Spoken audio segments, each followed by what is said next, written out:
আনন্দ পাঠে ঐশ্বর্যে আপনাকে স্বাগত।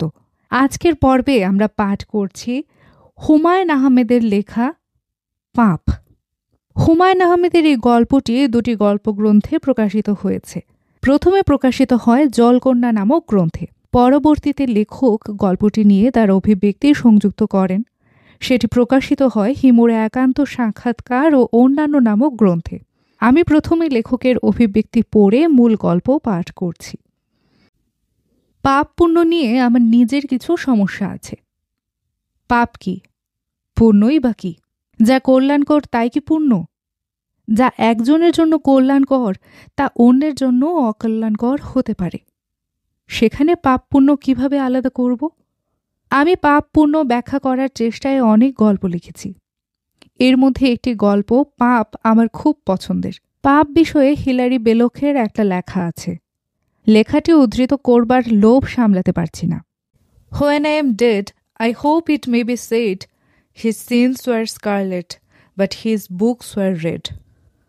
আমি যখন মারা যাব আশা করি তখন বলা হবে, লোকটির পাপগুলো ছিল রঙিন, কিন্তু তার বইগুলো পঠিত হয়েছিল। ভাই, আপনাকে একটা ভয়ঙ্কর পাপের গল্প বলি। পাপটা আমিই করেছিলাম। নিজের ইচ্ছায় করিনি, স্ত্রীর কারণে করেছিলাম। স্ত্রীদের কারণে অনেক পাপ পৃথিবীতে হয়েছে। মানুষের আদি পাপও বিবি হাওয়ার কারণে হয়েছিল। আপনাকে এসব কথা বলা অর্থহীন। আপনি জ্ঞানী মানুষ। আদি পাপের গল্প আপনি জানবেন না তো কে জানবে? যাই হোক, মূল গল্পটা বলি। আমি তখন মাধবখালী ইউনিয়নে মাস্টারি করি। গ্রামের নাম ধলা। ধলা গ্রামের প্রাইমারি স্কুলের শিক্ষক। নতুন বিবাহ করেছি। স্ত্রী সঙ্গেই থাকেন। আমার বয়স তখন 25-এর মতো হবে। আমার স্ত্রী তখন নিতান্তই বালিকা, 15-16 মতো বয়স। ধলা গ্রামে আমরা প্রথম সংসার পাতলাম। স্কুলের কাছে অনেকখানি জায়গা নিয়ে আমার টিনের ঘর। আমরা সুখেই ছিলাম। ফুলের গাছগাছালির খুব শখ। সে গাছপালা দিয়ে বাড়ি ভরে ফেলল। ও আচ্ছা, বলতেই ভুলে গেছি, ফুলই আমার স্ত্রীর ডাক নাম। ভালো নাম নাসিমা খাতুন। বুঝলেন ভাই সাহেব, ধলা বড় সুন্দর গ্রাম। একেবারে নদীর তীরে গ্রাম। নদীর নাম কাঞ্চন। মাছ খুবই সস্তা। জেলেরা নদী থেকে ধরে টাটকা মাছ বাড়িতে দিয়ে যায়। তার স্বাদই অন্যরকম। 15 বছর আগের কথা বলছি। এখনও সেখানকার পাবদা মাছের স্বাদ মুখে লেগে আছে।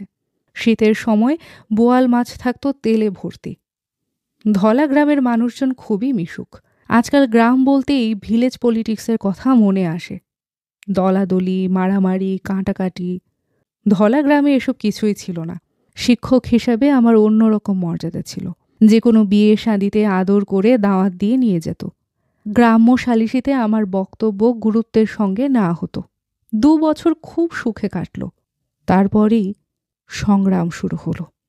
আপনারা বলেন স্বাধীনতা যুদ্ধ, গ্রামের লোকেরা বলে সংগ্রাম। ধলা গ্রাম অনেক ভেতরের দিকে। পাক বাহিনী কোনো দিন ধলা গ্রামে আসবে আমরা চিন্তাই করিনি। কিন্তু জুন মাসের দিকে পাক বাহিনীর গানবোট কাঞ্চন নদী দিয়ে চলাচল শুরু করলো। মাধবখালী ইউনিয়নে মিলিটারি ঘাঁটি করল। শুরু করলো অত্যাচার।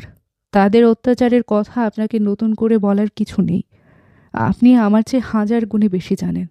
আমি শুধু একটা ঘটনা বলি। কাঞ্চন নদীর এক পারে ধলা গ্রাম, অন্য পারে চরহাজরা।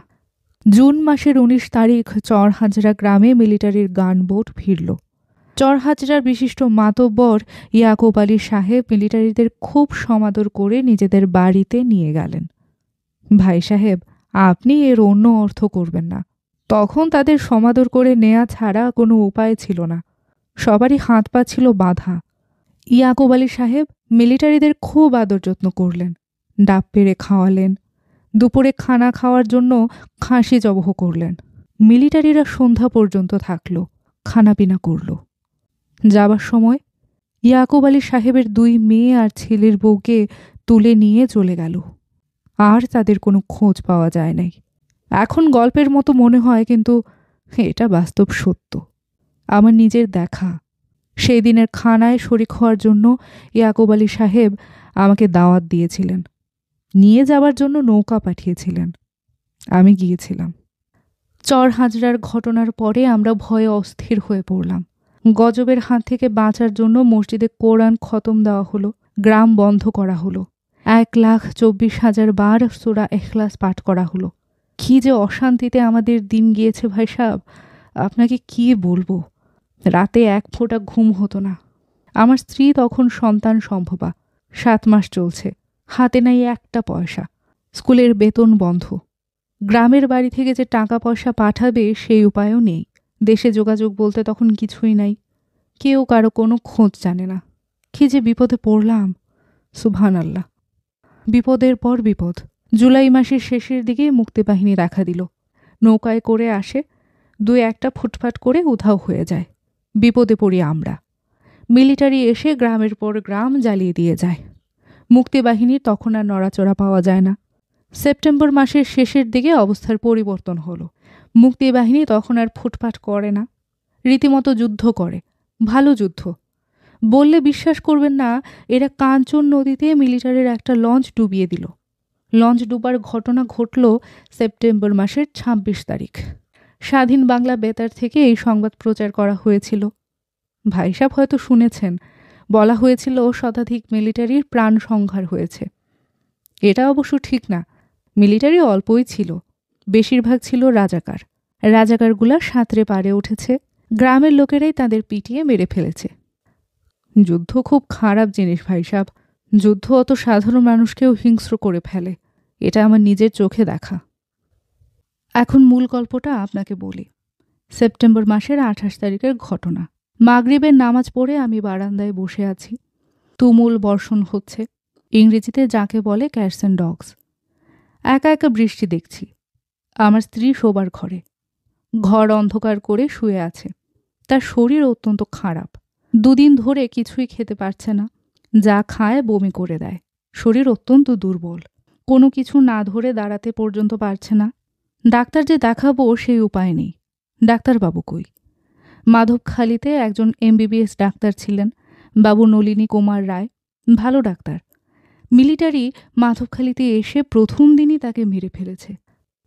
যে কথা বলছিলাম, আমি বারান্দায় বসে বৃষ্টি দেখছি, মন অত্যন্ত খারাপ। বৃষ্টির বেগ বাড়তে লাগলো। একসময় প্রায় ঝড়ের মতো শুরু হলো, বাড়ি ঘর কাঁপতে শুরু করলো। আমি একটু দুশ্চিন্তায় পড়ে গেলাম। পুরনো নড়বড়ে বাড়ি ঝড়ে উড়িয়ে নিয়ে গেলে অসুস্থ স্ত্রীকে নিয়ে বিপদে পড়ব। কাছেই মুক্তার সাহেবের পাঁকা দালান, স্ত্রীকে নিয়ে সেখানে উঠব কি না ভাবছি। তখন ফুলি আমাকে ভেতর থেকে ডাকল। আমি অন্ধকার ঘরে ঢুকলাম।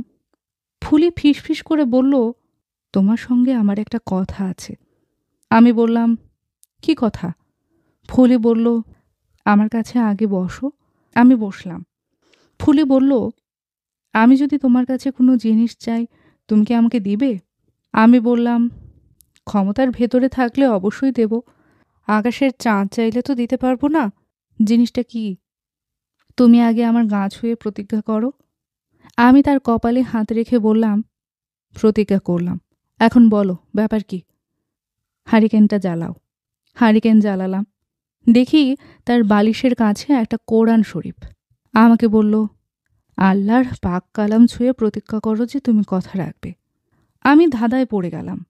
ব্যাপার কি? পুয়াতি অবস্থায় মেয়েদের অনেক পাগলামি ভর করে। আমি ভাবলাম এরকমই কিছু হবে, দেখা যাবে আসল ব্যাপার কিছুই না।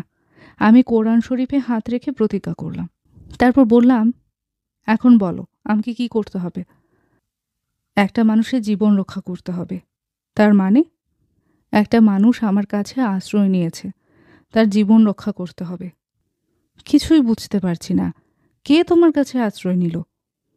ফুলি থেমে থেমে চাপা গলায় যা বলল তাতে আমার কলিজা শুকিয়ে গেল। 2 দিন আগে মিলিটারির লঞ্চ ডুবি হয়েছে। একটা মিলিটারি নাকি সাঁতারে কুলে উঠেছে। আমাদের বাড়ির পেছন দিকে কলা গাছের ঝোপের আড়ালে বসেছিল। ফুলিকে দেখে বেহেনজি বলে ডাক দিয়ে কেঁদে উঠল। ফুলি তাকে আশ্রয় দিয়েছে। আমি হতভম্ব গলায় বললাম, 2 দিন ধরে একটা মিলিটারি আমাদের বাড়িতে আছে? ফুলি বলল, সত্যি কথা বলছো? হ্যাঁ সত্যি। এখন তুমি তাকে মাধবখালী নিয়ে যাও। মাধবখালীতে মিলিটারি ক্যাম্প আছে। আজ ঝড় বৃষ্টির রাত আছে, অন্ধকারে অন্ধকারে চলে যাও। কেউ টের পাবে না। তোমার মাথাটা কি খারাপ? আমার মাথা খারাপ হোক আর যাই হোক, তুমি আমার কাছে প্রতিজ্ঞা করেছ। আমি মিলিটারি নিয়ে রওনা হব, পথে আমাকে ধরবে মুক্তিবাহিনী, দুজনকেই গুলি করে মারবে। এরকম ঝড় বৃষ্টির রাতে কেউ বের হবে না। তুমি রওনা হয়ে যাও। ব্যাটা আছে কোথায়? আসো, তোমাকে দেখাই। সঙ্গে অস্ত্রশস্ত্র কি আছে? কিছুই নাই, খালি হাতে সাঁতরে পাড়ে উঠেছে। আমি মোটেই ভরসা পেলাম না। অস্ত্র থাকুক আর না থাকুক, মিলিটারি বলে কথা। জেনে শুনে এরকম বিপজ্জনক শত্রু শুধুমাত্র মেয়ে ছেলের পক্ষেই ঘরে রাখা সম্ভব। আমার মাথা ঝিমঝিম করতে লাগলো। আমি ক্ষীণ গলায় বললাম, হারামজাদা কই? ফুলি আমাকে দেখাতে নিয়ে গেল। এমনিতে সে কোনো কিছু না ধরে উঠে দাঁড়াতে পারে না। আজ দেখি হারিকেন হাতে গটগট করে যাচ্ছে। রান্নাঘরের পাশে ভাড়ার ঘর জাতীয় ছোট একটা ঘর আছে, সেখানে চাল ডাল পেঁয়াজ টেয়াজ থাকে। ফুলি আমাকে সেই ঘরের কাছে নিয়ে গেল। দেখি ঘরটা তালাবদ্ধ, একটা মাস্টার লক তালা ঝুলছে। ফুলি তালা খুলল, হারিকেন উঁচু করে ধরল। দেখি ঘরের কোণায় কম্বল বিছানো, কম্বলের উপর নিতান্তই অল্প বয়সী একটা ছেলে বসে আছে। তার পরনে আমার লুঙ্গি, আমার পাঞ্জাবি। ঘরের এক কোণায় পানির জগ, গ্লাস। পাকিস্তানি মিলিটারির সাহসের কত গল্প শুনেছি, এখন উল্টা জিনিস দেখলাম। ছেলেটা আমাকে দেখে ভয়ে শিউরে উঠল, গুটিসুটি মেরে গেল। ফুলি তাকে ইশারায় বলল, ভয় নাই। আমি হারামজাদাকে খুব আগ্রহ নিয়ে দেখছি। এত কাছ থেকে আগে কোনো দিন মিলিটারি দেখিনি, এই প্রথম দেখছি। লুঙ্গি পাঞ্জাবি পরা বলেই বোধহয় একে দেখাচ্ছে খুব সাধারণ বাঙালির মতো, শুধু রংটা বেশি ফর্সা আর নাক মুখ কাটা কাটা। আমি ফুলিকে বললাম, এর নাম কি?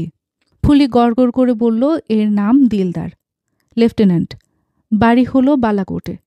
রেশমি নামে ওদের গায়ের এক মেয়ের সঙ্গে ওর খুব ভাব। যুদ্ধের পর দেশে ফিরে গিয়ে সেই মেয়েটাকে বিয়ে করবে। রেশমি যে কত সুন্দর তুমি বিশ্বাস করতে পারবে না। অবিকল ডানা কাটা পড়ি। রেশমির ছবি দেখবে?